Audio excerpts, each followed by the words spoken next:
उपनिषद श्रीमद् भगवद गीता मोक्ष संन्यास योग नामक 18वां अध्याय प्रारंभ।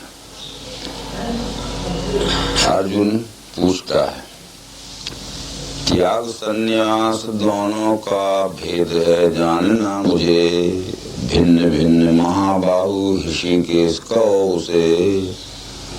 अर्जुन के पूछने का आशय यह है, इस संसार में त्याग के नाम पर अनेक प्रकार की मानिंदियां प्रचलित हैं और संन्यास के नाम पर भी अनेक प्रकार की भ्रमग्रस्त मानिंदियां चालू हैं।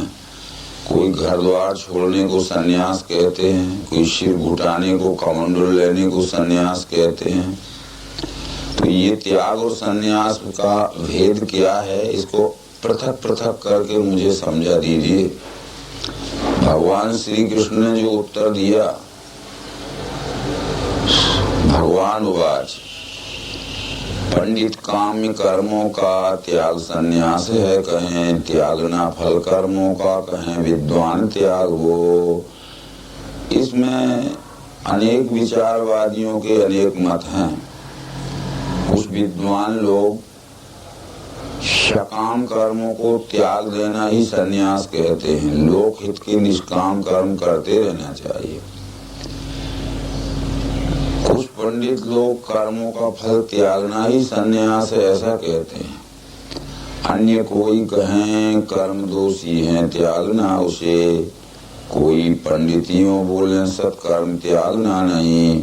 कुछ विद्वानों का मत है कि अच्छे हों चाहे बुरे हों, सब प्रकार के कर्म छोड़ देना चाहिए, क्योंकि कर्म करने पर अच्छा किया तो भी अच्छे फल में बंधना पड़ेगा और बुरा कर्म किया तो भी बुरे कर्म फल में बंधन होगा। इसलिए कर्म मात्र ही त्याग देना चाहिए।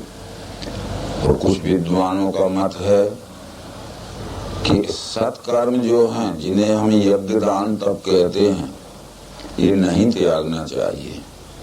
इस तरह अनेक विचारवादी लोगों के त्याग के और संन्यास के विषय में अनेक प्रकार की मानिंदियां हैं, परंतु इनसे मैं सहमत नहीं हूँ। श्री कृष्ण कह रहे हैं, वो कहते हैं, मेरा निश्चय क्या है वो त्यागना सुन भारत, कहा है पुरुष श्रेष्ठ त्याग 3 प्रकार का।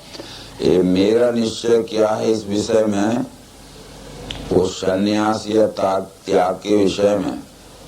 तो इस श्लोक में एक विशेष बात आई है जो श्री कृष्ण ने अर्जुन को कही है कि निश्चयम शृणु में तत्र त्यागे भरसत्यम, त्यागो ही पुरुष व्याघ्र त्रिविधा संप्रदीप्ता। यानी अर्जुन को नरसिंह कहा है, नर व्याघ्र कहा है, परंतु हमने पुस्तकों को पढ़कर या शब्द ज्ञानियों के द्वारा सुनकर ये मान लिया है कि नरसिंह नामक विष्णु परमात्मा का 10 अवतार मालिका में एक अवतार हो गया है। उसका आधा शरीर आदमी का था, आधा शरीर शेर का, सिंह का था, परंतु ऐसा नहीं था। नरसिंह कहते हैं जो नर कोटि के पुरुष हैं उनमें जो दमंग रहता है, हिम्मतवर रहता है, निडर रहता है, शूरवीर रहता है। ये नरों में जो बहादुर हो, निडर हो, शूरवीर हो, निर्भय हो, उसे नरसिंह कहते हैं। महाभारत के भीष्म पर्व में भीष्म पितामह को ही नरसिंह कहा है।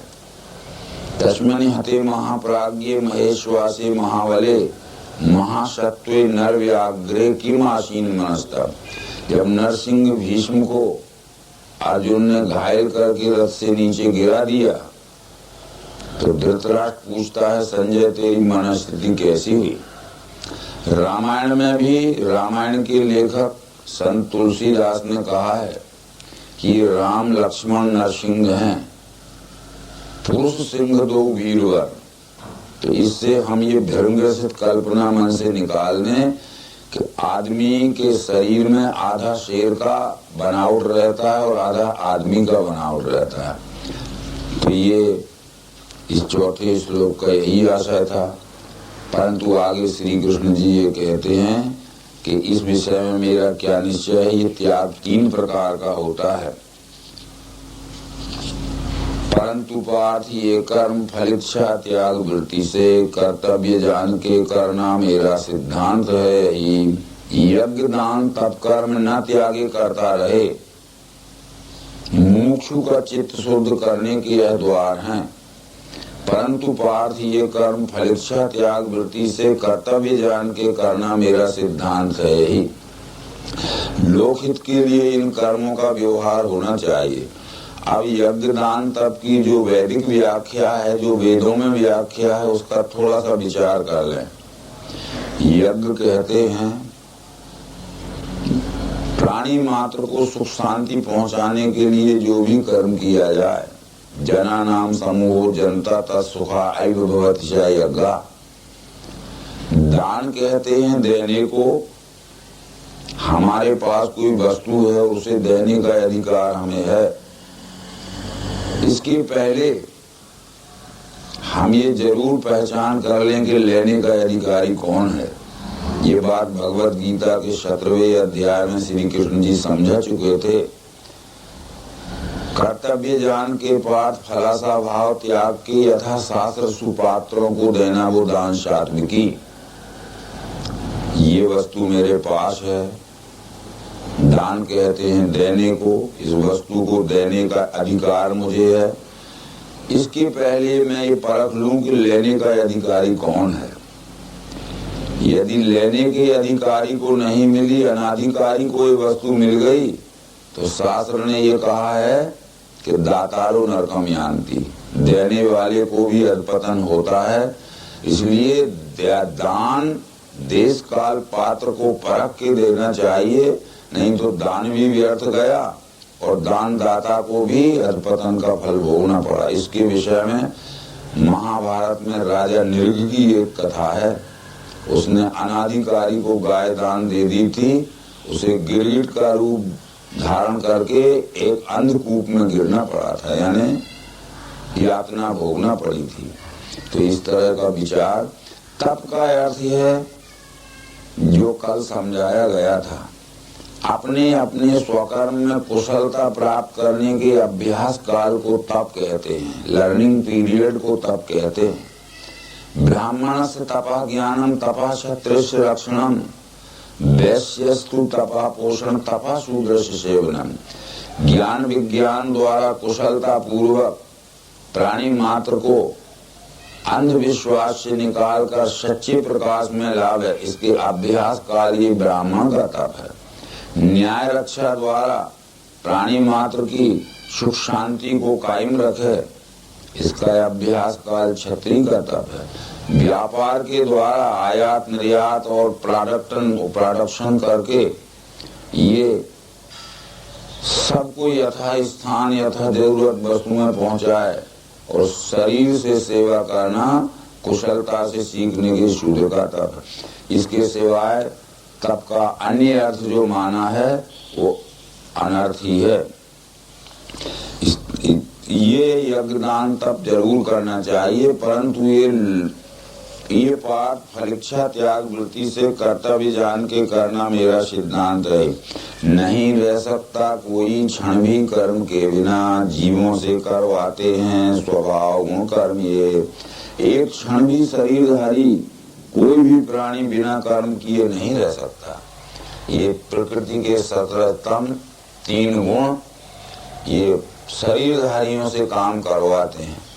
यदि गुण की मलिनता हुई तो बुरे काम यानी अनर्थ के काम करता है जीव, और गुण का विवेक हो गया तो इन गुणों के द्वारा ही सत्सेवा का कार्य अच्छा कार्य करता है मनुष्य।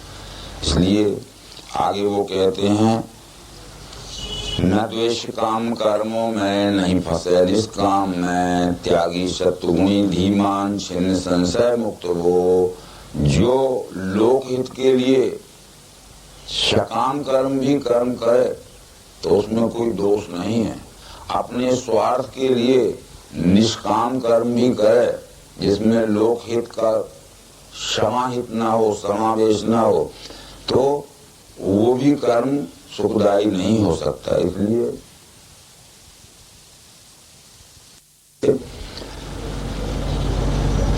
आगे कृष्ण कहते हैं ज्ञान ये परिज्ञाता कर्म प्रेरक तीन, ये इंद्रियां कर्म करता, ये तीन हैं कर्म संग्रह। ज्ञान ये और ज्ञाता, ये कर्म की प्रेरणा देने वाले हमारे मनुष्य शरीर में तीन विचार हैं। ज्ञान कहते हैं वस्तु के यथार्थ स्वरूप को पहचानने वाला बोध। ज्ञाता कहते हैं जो जानने का इच्छुक है, जानने वाला है। और ज्ञेय कहते हैं कि जिस वस्तु को हम पहचानते हैं। तो ये बराबर त्रिपुटी है। ज्ञाता यानी जानने वाला, ज्ञान यानी जानने की विधि, और ज्ञेय यानी जानने योग्य वस्तु। ये तीन प्रकार के होते हैं और बराबर इनमें तीन प्रकार के कार्यों को करने में सफलता या विफलता मिलने के 5 कारण होते हैं। वो 5 कारण क्या हैं?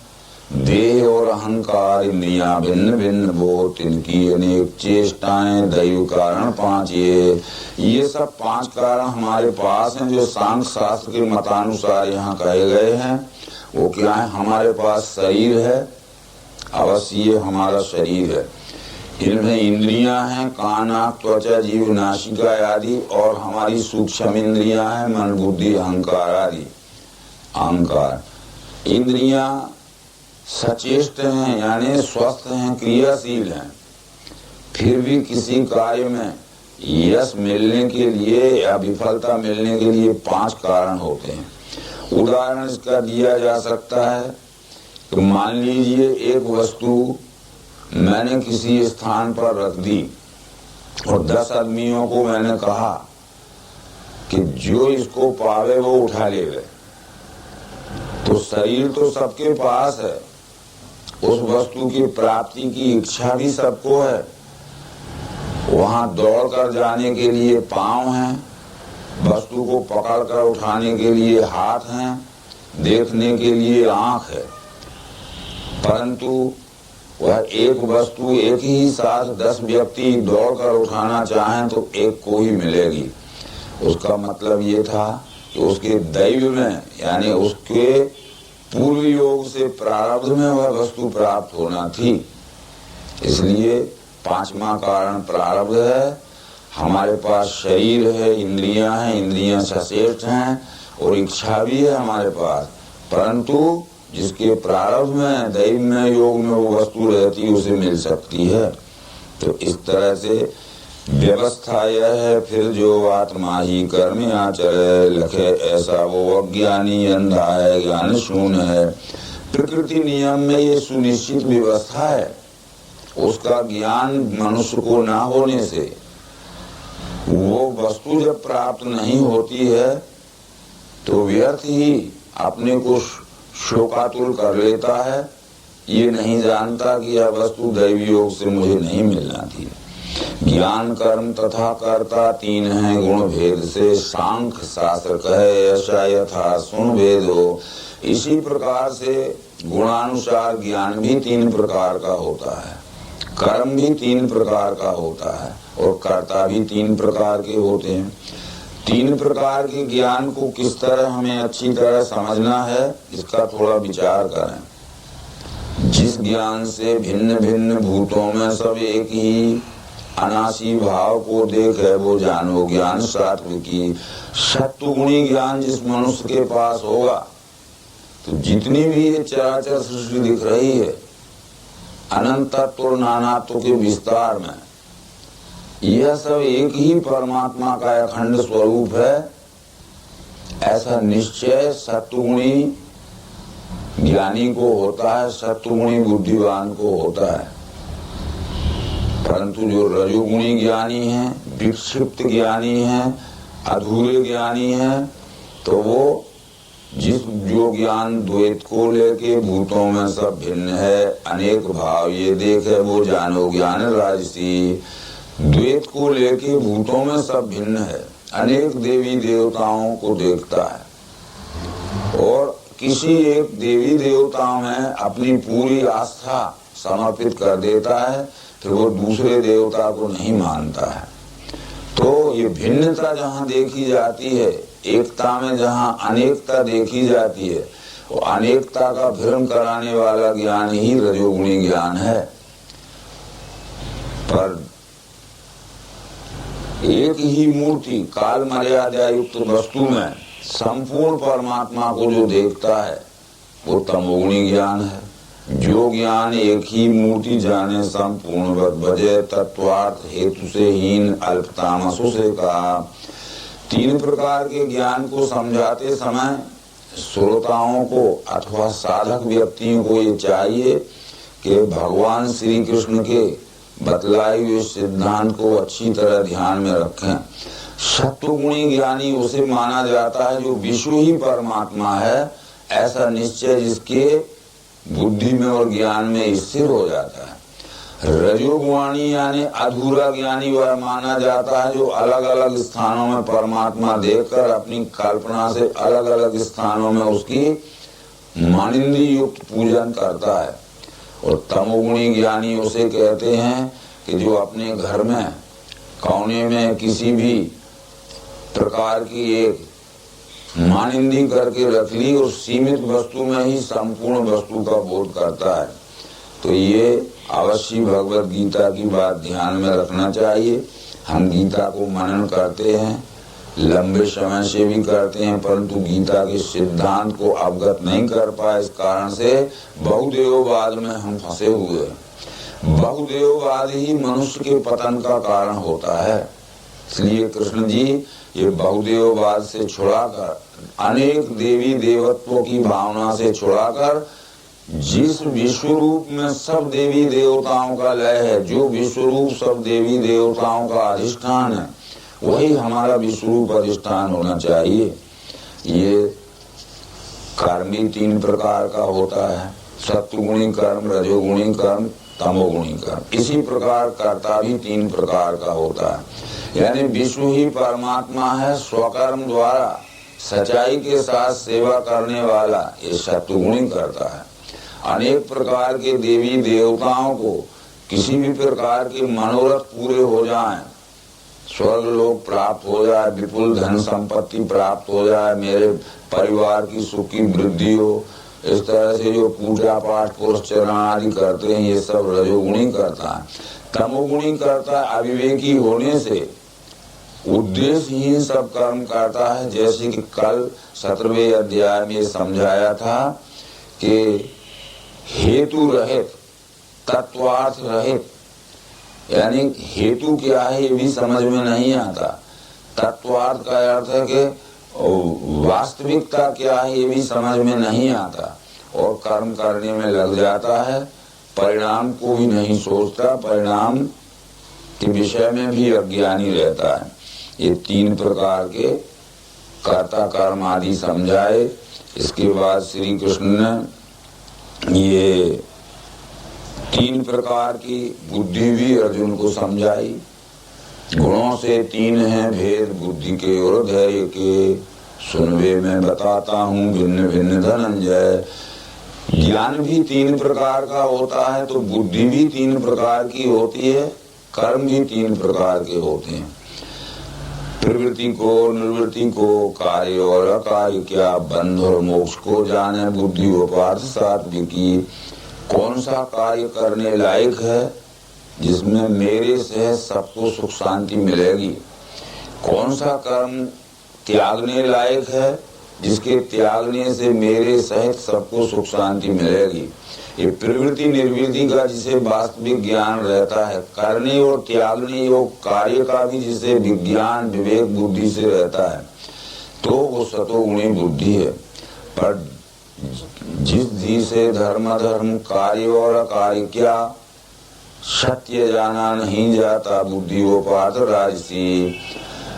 जिस बुद्धि के द्वारा करने योग्य कार्य कौन सा है, त्यागने योग्य कार्य कौन सा है, इसका यथार्थ ज्ञान नहीं होता है, वो संदेह ग्रसित ही रहती है, विक्षिप्त ही रहती है, वो रजोगुणी बुद्धि है। जो बुद्धि तम से व्याप्त कहे धर्म अधर्म को, अनर्थ अर्थ में देखे बुद्धि हो पार्थ तामसी।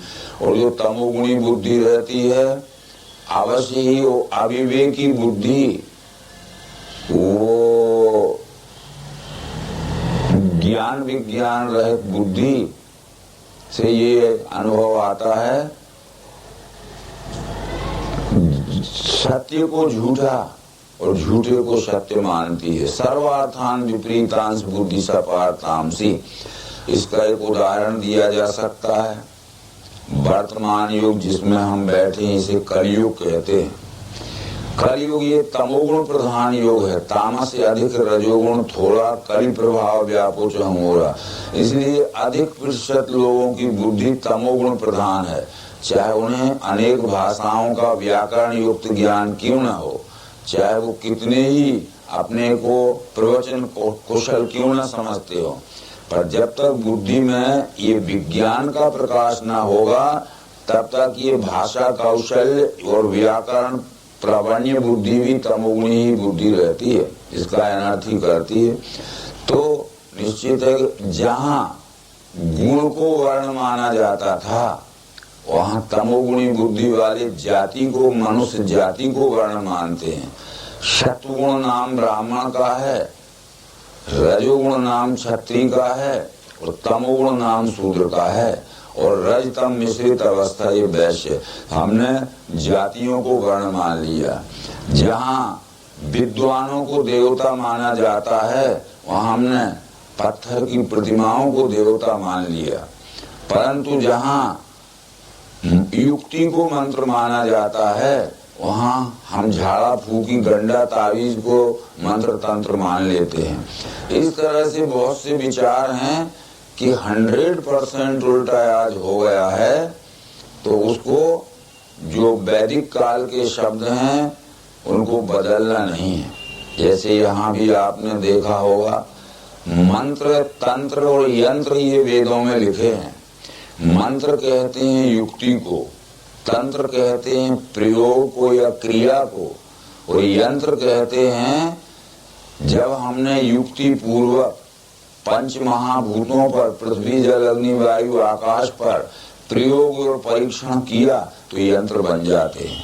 ये पॉलिटेक्निक जो विद्यालय हैं ये तांत्रिक विद्यालय ही कहलाते हैं। तो वहाँ वैसा तंत्र नहीं होता झाड़ा फूकी का, यानी युक्ति पूर्वक पदार्थों पर प्रयोग और परीक्षण करके ही यंत्र निर्माण होते। मंत्र तंत्र यंत्र।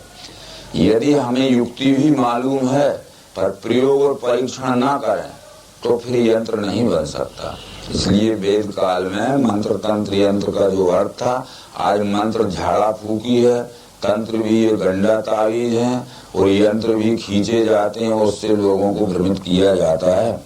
तो ये तमोगुणी बुद्धि के लक्षण बतलाते हुए धीरज भी 3 प्रकार का होता है। श्री कृष्ण जी कहते हैं कि धैर्य से अव्यभिचारी मन प्राण इंद्रिय क्रिया योग की युक्ति से होवे धैर्य वो पार्थ सात्विकी। हमारे शरीर की, हमारे इंद्रियों की, मन की, बुद्धि की और चित्त की धारणा शक्ति विवेक युक्त संतुलित रहे, उसका नाम है सतोगुणी धीरज। जैसे शरीर की या इंद्रियों की, मन की धारणा शक्ति संतुलित रहे, विवेक युक्त संतुलित रहे, तो उसका एक उदाहरण दिया गया है कि इंद्रियों की धैर्य कहते हैं धारणा शक्ति को। जैसे किसी व्यक्ति को जब हम पत्र लिखते देखते हैं तो लिखते समय ऐसा हाथ कंपित होता है। उसका हाथ कंपित होने का मतलब है उसकी हाथ नामक कर्मेंद्रिय की नर्वस सिस्टम बिगड़ गई है, जो उसमें रस रक्त का उचित प्रमाण में परिभ्रमण होता था, या तो धीमा हो गया है अथवा तेज फोर्स में चल रहा है। हमारे हाथों में झुनझुनी पड़ती है, उसका मतलब है हमारे कर्म इंद्रिय हाथ की वो धारणा शक्ति बिगड़ गई है, नर्वस सिस्टम बिगड़ गया है। इसी तरह हमारे मन का सात्विक धैर्य हुआ है कि किसी काम करने में जब हम लगते हैं जब तक वह काम निर्विघ्नता पूर्वक सांगोपांग पूरा नहीं हो जाता तब तक हमारा मन बराबर उसमें दत्त चित्त प्रसन्नता से संलग्न रहता है। परंतु जिनके मन की धारणा शक्ति बिगड़ गई है, असंतुलित हो गई है, तो उस काम को वो करेंगे। यदि काम करने में कुछ देर लगने की संभावना है तो वो अधूरा छोड़ के भाग जाएंगे। तो ये शरीर की, इंद्रियों की, मन की, बुद्धि, चित्त की धारणा शक्ति कार्य पूरा होने तक, विवेक युक्त कार्य पूरा होने तक जो टिकाऊ रहती है उसको सतोगुणी धीरज कहते हैं। परंतु यदि टिकाऊ नहीं रहती है और अधूरे समय में ही उसका मन उखड़ जाता है, अधूरे समय ही वो उसका चित्त भी उपराम हो जाता है, तो उसकी रजोगुणी है।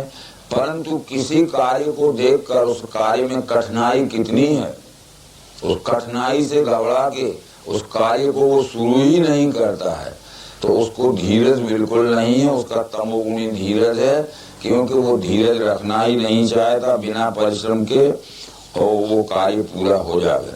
यहाँ तक ये 3 प्रकार की बुद्धि, 3 प्रकार का धैर्य बतलाते हुए 3 प्रकार का सुख श्री कृष्ण ने अर्जुन को बतलाया।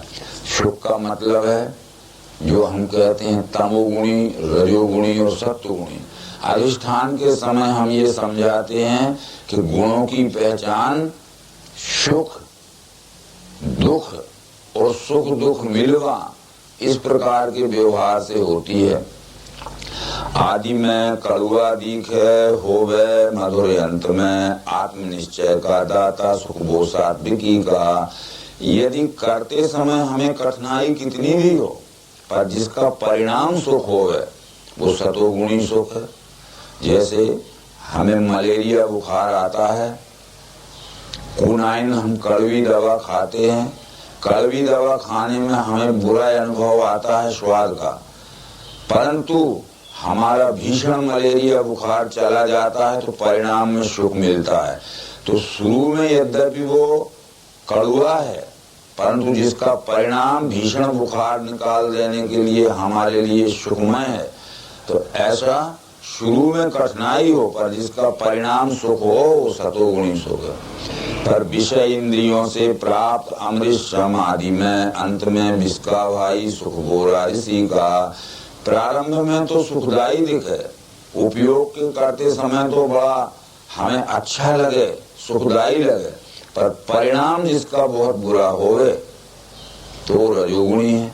बराबर हम अधिष्ठान के समय ये समझाते हैं कि जब शक्कर को पानी में मिलाकर शरबत बनाकर पीते हैं तो पीते समय अच्छी ही लगता है जीव के स्वाद में, परंतु पीने के बाद उसका हमारे मन के ऊपर कुछ बुरा असर आता है, सर्दी जुकाम, खराश, खोखला, गले में दर्द।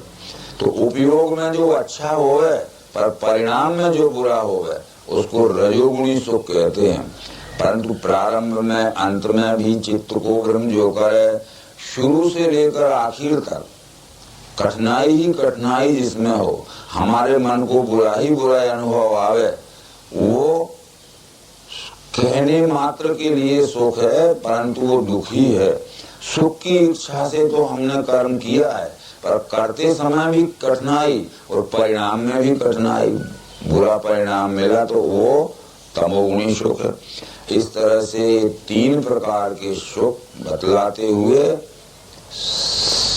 37 से लेकर 39 श्लोक तक, अंत में 40वें श्लोक में सूत्र बतला दिया श्री कृष्ण ने कि प्रकृति से होने वाले गुणों से 3 मुक्त है, ऐसी वस्तु धरती में, सुरों में, स्वर्ग में नहीं। जहाँ तक ये आदि अंत मध्य है, पंच तत्वात्मक चराचर सृष्टि की रचना फैली है, तीनों लोक में खोजने पर भी कोई ऐसी वस्तु नहीं मिलेगी जिसमें 3 गुण ना हो। पर संग करेंगे हम तो हमारा मन ही 3 गुणों को जान सकता है। जैसे मैंने ये टैबलेट्स जो है, ये गोली है, मेरे हाथ पर रखी है, इसको हमने इसका आंख से रूप देख लिया, हाथ से स्पर्श कर लिया, नाक से सूंघ लिया, जीभ से चख लिया, उसको ठोक बजा के भी देख लिया, तो भी इसके गुण का पता नहीं चल सकता। यदि मैंने इसका नाम भी बता दिया है आपको कि ये डायनोसिन है ये गोली, तो भी पता नहीं चल सकता। जब इस गोली को हम खाएंगे, खाने के बाद हमारे मन के ऊपर जो परिणाम आएगा, रिएक्शन हो गया तो गोली बुरी है, और हमारे सिर में बेहद दर्द है और वो दर्द अच्छा हो गया तो दवा बहुत अच्छी है। ये पंच तत्वात्मक अनुभव लेने के बाद भी शब्द स्पर्श रूप रस गंध इंद्रिय जन्य अनुभव और इसका नाम जान लेने के बाद भी जब तक प्रयोग में इसके गुण को हम अपने मन से संग करके न देखेंगे तब तक अच्छी है कि बुरी है, सुखदाई है कि दुखदाई, ये पता नहीं चल सकता। बराबर यह प्रयोग बराबर देखना पड़ता है। तो नाम से भी गुण का पता नहीं चलता है और पंच ज्ञानेंद्रियों के अनुभव से भी गुण का पता नहीं चलता है। मन से संग करने पर ही यदि सुखावह परिणाम हुआ तो सत्व गुण, दुखदायी परिणाम हुआ तो तमोगुण, और सुख दुख मिश्रित परिणाम हुआ तो रजोगुण। ये 40वें श्लोक में कहा। अंत में जहाँ से अब 41 श्लोक शुरू होता है, फिर वही बात भगवान श्री कृष्ण ने अर्जुन को बतला दी कि ब्राह्मण क्षत्रिय वैश्य और शूद्र परंतप इनके कर्म हैं भिन्न स्वभाव गुण से हुए। ब्राह्मण क्षत्रिय वैश्य और शूद्र ये प्रकृति के 3 गुणों की परिभ्रमण गति में ये 4 वर्णों की रचना हुई है। सात्विको ब्राह्मण प्रोक्ता क्षत्रिय स्तु रजोगुणा रजो तमस तथा वैश्या सूर्य तमोगुणा। तो ये स्थावरेषु भावेषु त्रियग भाव गतम तमा राजसु प्रवर्तनते स्नेहा वस्तु सात्विका। इसलिए वर्ण नाम गुणों का है, वर्ण नाम किसी जाति का नहीं है।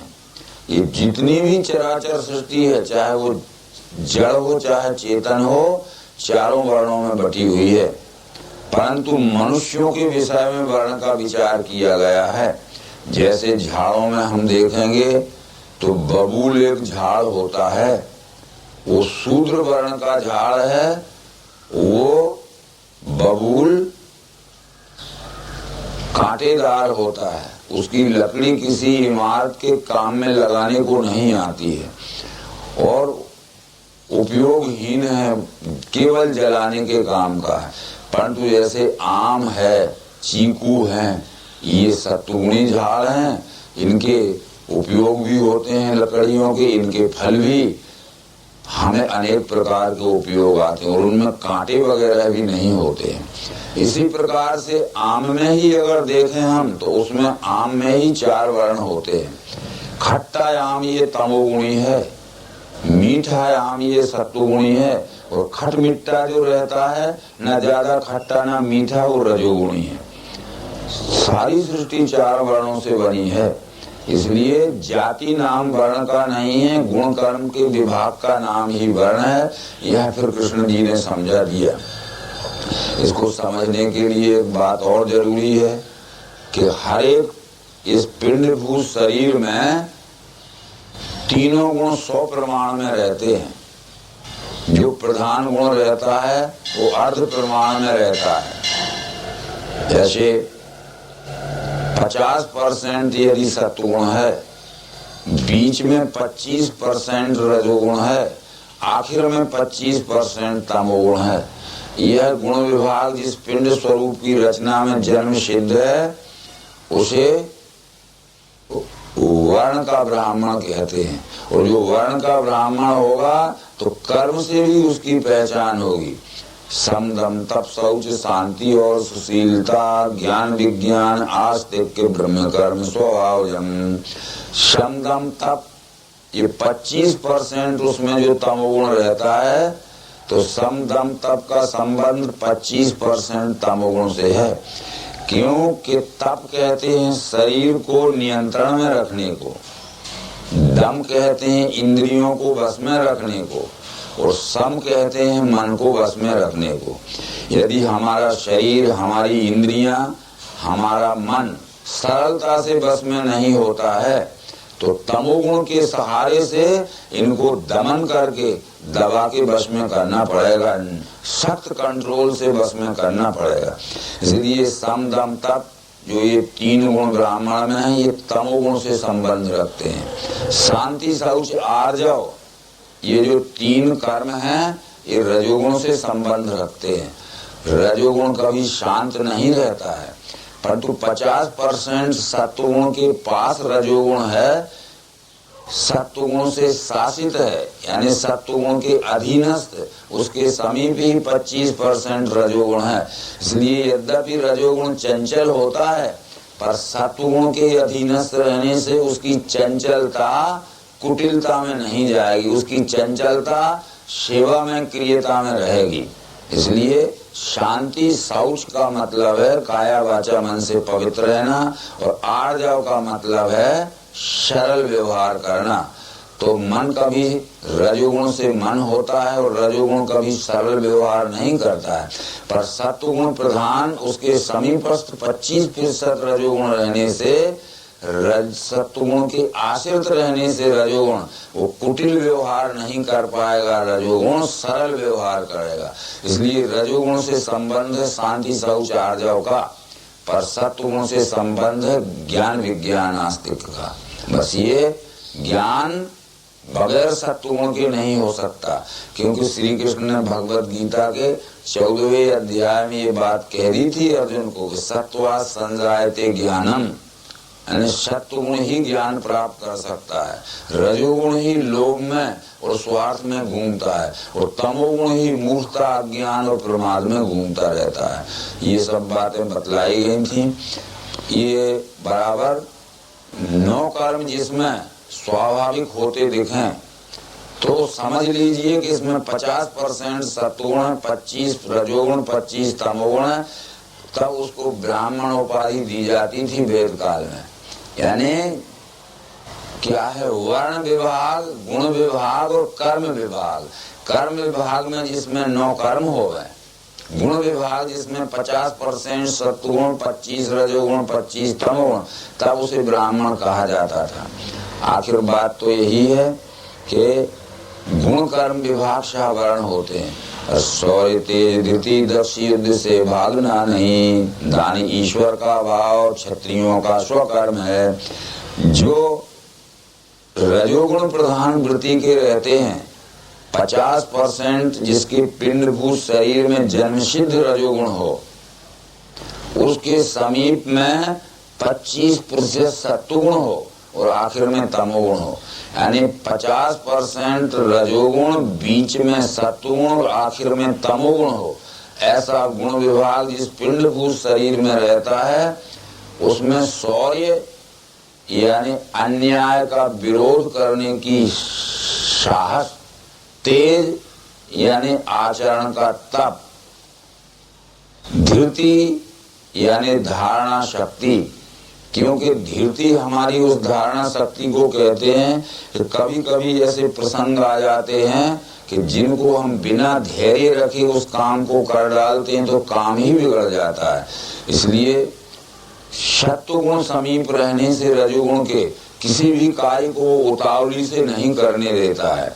सत्वगुण ये सलाह देता है कि सोच के विचार के धैर्य से काम करो। यदि बिना सोचे विचारे करोगे तो परिणाम दुखमय हो जाएगा। रामायण में एक प्रसंग आता है, जब भरत श्री रामचंद्र जी को चित्रकूट में मिलने जा रहे थे, बीच में गंगा नदी पड़ती थी।